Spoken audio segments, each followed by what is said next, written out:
वो कृष्णापुरम का अग्रहार था, वेदों के माहिर और पंडित रहने वाली एक जगह। बहुत सुहाना सा वातावरण था। पवित्र गोदावरी नदी, हरे भरे खेतों से भरा एक गांव। उसी गांव का एक वेदों का पंडित नारायणाचारी और लक्ष्मी का इकलौता बेटा कृष्णमाचार्य। कृष्णमाचार्य भी वेदों में पंडित था। सारे वेदों का ज्ञान उनके कंठ पे था, लेकिन 30 साल होने के बावजूद वो ब्रह्मचारी था। कृष्णमाचारी श्री कृष्ण भगवान का बहुत बड़ा भक्त था। हर रोज सुबह उठ के पवित्र गोदावरी में स्नान करके श्री कृष्ण भगवान के मंदिर को जाता था। वो हर रोज भगवत गीता पढ़ता था। कृष्णमाचार्य उसी गांव के अग्रहार में वेद पंडितों के बच्चों को वेद और श्लोका सिखाता था। उन सारे बच्चों का कृष्णमाचार्य ही गुरु था। कृष्णमाचार्य को सारे काम आते थे और वो इंसान भी बहुत नेक और अच्छा था, लेकिन उसे हमेशा इस बात का गम होता था कि उसकी शादी नहीं हुई है। वो हर रोज कृष्ण भगवान के मंदिर को जाकर उनसे यही विनती करता था, हे स्वामी श्री कृष्ण भगवान, आपके 16,000 गोपिकाएं थी। क्या मेरे लिए किसी गोपिका को पैदा नहीं किया आपने? इस जन्म में क्या मेरा विवाह की योग्यता नहीं है? ऐसे उन्हें पूछते रहता है। ऐसे ही एक दिन वो उसके घर के बरामदे में बैठकर पंचांग श्रवण पढ़ते रहता है। ठीक तभी 3 आदमी उसके पास आते हैं। आए हुए वो तीनों उनके अपने अपने नाम कहते हैं। साहब, मैं रंगाचारी, मैं रामाचारी, मैं कृष्णमाचारी। ये तीनों कृष्णमाचारी से ऐसे पूछते हैं, गुरुजी, आप हम तीनों को आपके शिष्य बना दो ना। ऐसे विनती करते हैं। हम भी वेद पढ़ना चाहते हैं गुरुजी। इस गांव के सारे लोग सिर्फ आप ही को कहते हैं वेदों का पंडित, इसीलिए हमको आप ही से सीखकर आपकी तरह बनना है। हम आपके सारे कामों में मदद भी करेंगे। ऐसे वो तीनों उस दिन से कृष्णमाचारी के साथ ही वेद पाठशाला चलते रहते हैं। हमेशा कृष्णमाचारी के पीछे ही रहते हुए उनके सारे कामों में मदद करते हैं। और क्योंकि ये तीनों थोड़े येड़े थे, कृष्णमाचारी को इनके कारण सिर दर्द आता था। कुछ समय बाद कृष्णमाचारी के माता पिता उसके लिए एक रिश्ता लाते हैं और 15 दिनों में उसकी शादी पक्की करते हैं। जब उसके शिष्यों को ये बात पता चलती है तो वो, गुरुजी, आपको हमें एक वचन देना होगा। आपके शादी से संबंधित हर काम हम तीनों ही करेंगे। ठीक है, सबसे पहले शामियाना डालो, ऐसे कहते हैं। तब वो तीनों खेत जाकर पेड़ों पे बंदरों की तरह चढ़कर नारियल पेड़ के पत्ते लेके आकर शामियाना की तरह सजाते हैं। शाबाश, शामियाना अच्छा लगा है। अच्छा, अब सुनो, ऐसे ही कल भी मंगनी के लिए हमें अंगूठा खरीदना होगा। तुम तीनों सीधा दुकान आ जाओ। ऐसे कृष्णमाचार्य उनसे कहते हैं। ठीक है गुरुजी। ये कहकर वो तीनों कल सुबह गुरुजी के साथ दुकान की ओर चल बसते हैं।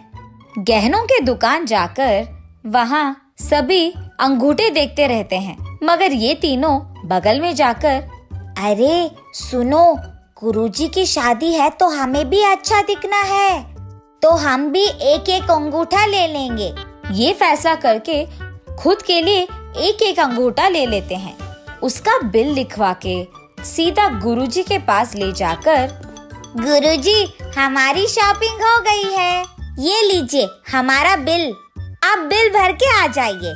ये कहकर वो तीनों वहाँ से चले जाते हैं। उनकी इस काम से भले ही कृष्णमाचार्य को गुस्सा क्यों ना आए, वो कुछ नहीं कहते हैं, लेकिन घर पहुँचते ही उनपे बहुत गुस्सा करता है। छिछी, बेकार हो तुम लोग, अब से मैं तुम लोगों को कहीं लेकर नहीं जाऊंगा। ऐसे वो क्रोध में बात करके वहाँ से चले जाते हैं। उसके बाद एक दिन कृष्णमाचार्य अपनी शादी की कार्ड प्रिंटिंग करवाने के लिए इन तीनों को भेजता है। तब वो तीनों, जी गुरुजी, कहकर कार्ड छपवाने जाते हैं। उस कार्ड के आखिर में आमंत्रण करने वाले की जगह गुरु के शिष्यों करके लिखा होता है। गुरुजी ये देखकर आमंत्रण करने वालों की जगह तुम लोगों का नाम क्यों लिखा है, ऐसे गुस्सा करते हैं, जिसका जवाब ये तीनों ऐसे देते हैं। गुरुजी, आपके शादी के सारे काम हम ही कर रहे हैं ना। वैसे भी जब कोई वहाँ आए तो हम ही उनको लेने आएंगे, इसीलिए हमने हमारा नाम लिखवाया।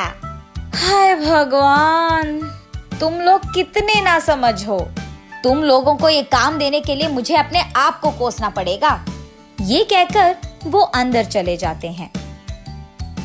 अगले दिन कपड़े खरीदना था, इसीलिए इन तीनों को बिल्कुल ना आने के लिए कहता है गुरुजी। अरे गुरुजी तो ऐसे ही कहेंगे, कल हम अगर उनकी शादी में अच्छे नहीं दिखे तो कैसे, फिर वापस गुरुजी ही बुरा मानेंगे। वैसे भी हम ही तो सारी शादी की जिम्मेदारी ले रहे हैं। ऐसे वो अपने आप को समझाकर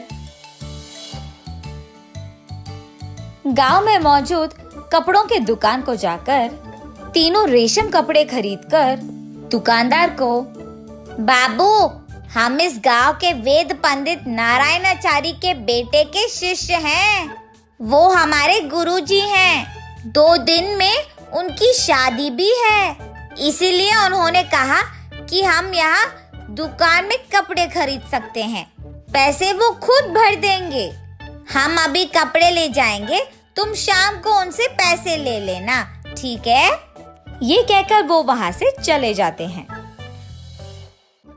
जब तक कृष्णमाचार्य शहर से वापस लौटता है, वो दुकानदार उसके घर के बाहर इंतजार करते हुए दिखता है। क्या हुआ, आप ऐसे आए? उनके ऐसे पूछने पर, आपके शिष्य हमारे दुकान से कपड़े खरीद चुके साहब। उन्होंने कहा कि पैसे आप दे देंगे। उस दुकानदार और गुरुजी के बीच में हो रही बातें ये तीनों चुपचाप सुनते रहते हैं। उन तीनों को कोसते हुए कृष्णमाचार्य उस दुकानदार को पैसे देता है। दुकानदार के घर से बाहर जाते ही गुरुजी आ गए, ऐसे कहते हुए वो तीनों बाहर आते हैं। यही पड़े हो तुम लोग, त्रिमूर्ति की तरह तीनों के तीनों ही हो। त्रिमूर्ति तो इस दुनिया को बचाता है, तुम लोग तो मेरा नुकसान कर रहे हो। ना समझ बेकार लोग हो तुम। जब से तुम आए हो मैं सब कुछ खो ही रहा हूँ। गुरुजी के कोसने के बावजूद वो तीनों हाँ ठीक है गुरुजी, ऐसे हंसते हुए बात करते हैं। उसके बाद ये तीनों गुरुजी की शादी नामक एक बड़ा सा फ्लेक्सी लगाते हैं गांव में। कृष्णमाचार्य का नाम भूलकर वो फ्लेक्सी में गुरुजी वेड्स गुरुजी की पत्नी लिखवाते हैं। ये देख गांव के सारे लोग हंस पड़ते हैं। कल सुबह मेरी शादी है, इन तीनों का मैं क्या करूं? ऐसे निराश होता है। आखिरकार शादी का दिन आ ही जाता है। वो तीनों अच्छे से तैयार होकर शादी में हल्ला मचाते हैं। आए हुए अतिथियों का आदर सत्कार करते हैं। शादी धूमधाम से होती है। शादी के बाद पत्नी के साथ घर आए हुए गुरुजी से ये तीनों दरवाजे पे उनको रोक के पूछते हैं, गुरुजी, वैसे आपने शादी क्यों किया? ऐसे पूछते हैं। ये सुनकर कृष्णमाचार्य अपने आप को कोसता है और कृष्णमाचार्य को देख सारा गांव हंस पड़ता है। शुभ।